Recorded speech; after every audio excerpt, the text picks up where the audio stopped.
असंभव कुछ नहीं होता दोस्त, ये परिकल्पनाएं हैं खाली। और मैं आज तो आपको बहुत ईमानदारी से और 12 साल के तजुर्बे का निचोड़ निकाल के बता सकता हूं कि इस दुनिया में असंभव नाम का कोई शब्द होता ही नहीं है।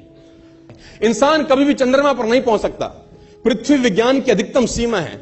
डॉक्टर ली फॉरेस्ट मशहूर वैज्ञानिक हुए, बहुत बड़े साइंटिस्ट हुए, एक स्टेटमेंट इन्होंने पास किया 1955 के अंदर, 1955 ही पास द स्टेटमेंट कि इंसान कभी भी चंद्रमा पर नहीं पहुंच पाएगा। It is impossible for a human being to cross Indian globe, earth globe. और पृथ्वी विज्ञान की अधिकतम सीमा है, लेकिन किसी बहरे ने इस बात सुना नहीं। और पहुंच गया एक आदमी अपना बस्ता उठा के, जिसका नाम था इन 1969। और उसके बाद तो स्पेस जर्नी ऐसी हो गई जैसे आप और मैं अभी पतिया और बैंकॉक चले जाते हैं।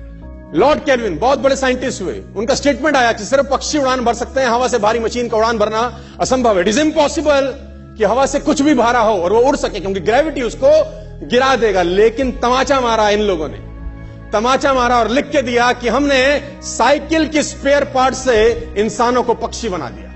साइकिल के स्पेयर पार्ट से इंसानों को पक्षी बना दिया। 16 साल लगे राइट ब्रदर्स को जहाज का निर्माण करने में, लेकिन इन लोगों ने उसकी बात नहीं सुनी कि जो कहते थे कि वायु का सिद्धांत तुम्हारे विपरीत है।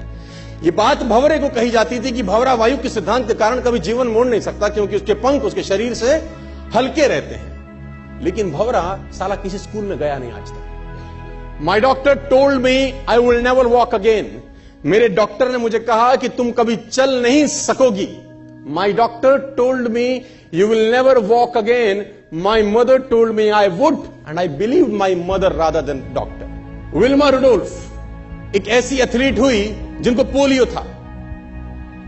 था जिनको डॉक्टर ने कहा तू चल नहीं सकती, मां ने कहा तू चल सकती है। उसने कहा मैंने डॉक्टर की बात नहीं मानी, मैंने अपनी मां की बात मानी। 3 ओलंपिक गोल्ड मेडल जीती है लड़की, 3 ओलंपिक गोल्ड मेडल, जिसको डॉक्टर कह रहा है कि तू चल।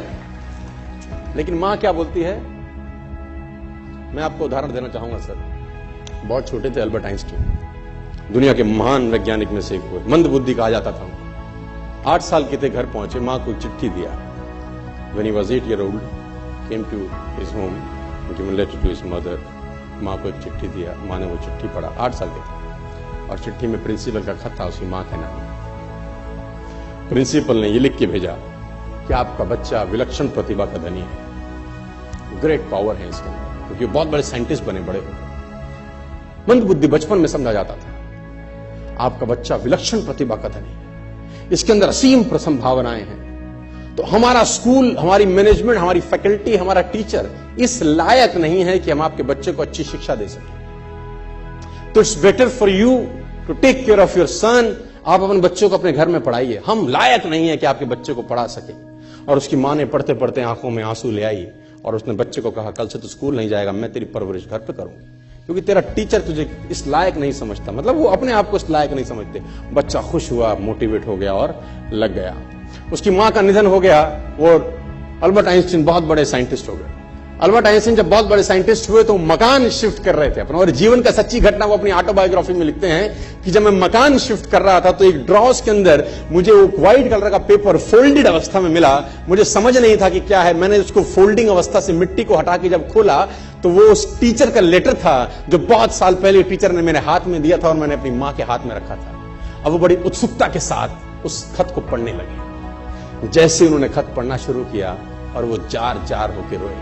उसमें लिखा था कि तुम्हारा बच्चा मंदबुद्धि है, ये हमारे स्कूल के लायक नहीं है, इसको आज के बाद हमारे स्कूल में मत भेजना, इसकी परवरिश खुद किया। मां ने उल्टा पढ़ा, मां ने उल्टा पढ़ा कि नहीं, ऐसा नहीं है, तू सब कुछ कर सकता है, तेरे हाथ पास पावर है, तेरे में प्रतिभा है, यू कैन डू वंडर्स। दोस्तों, इस दुनिया में किसी की बात मत सुनना। नेवर एवर बिलीव एनीबॉडी कि जो तुमको बोले कि तू नहीं कर सकता, कान पे मारना, बोला साले तू नहीं कर सकता, हम करेंगे।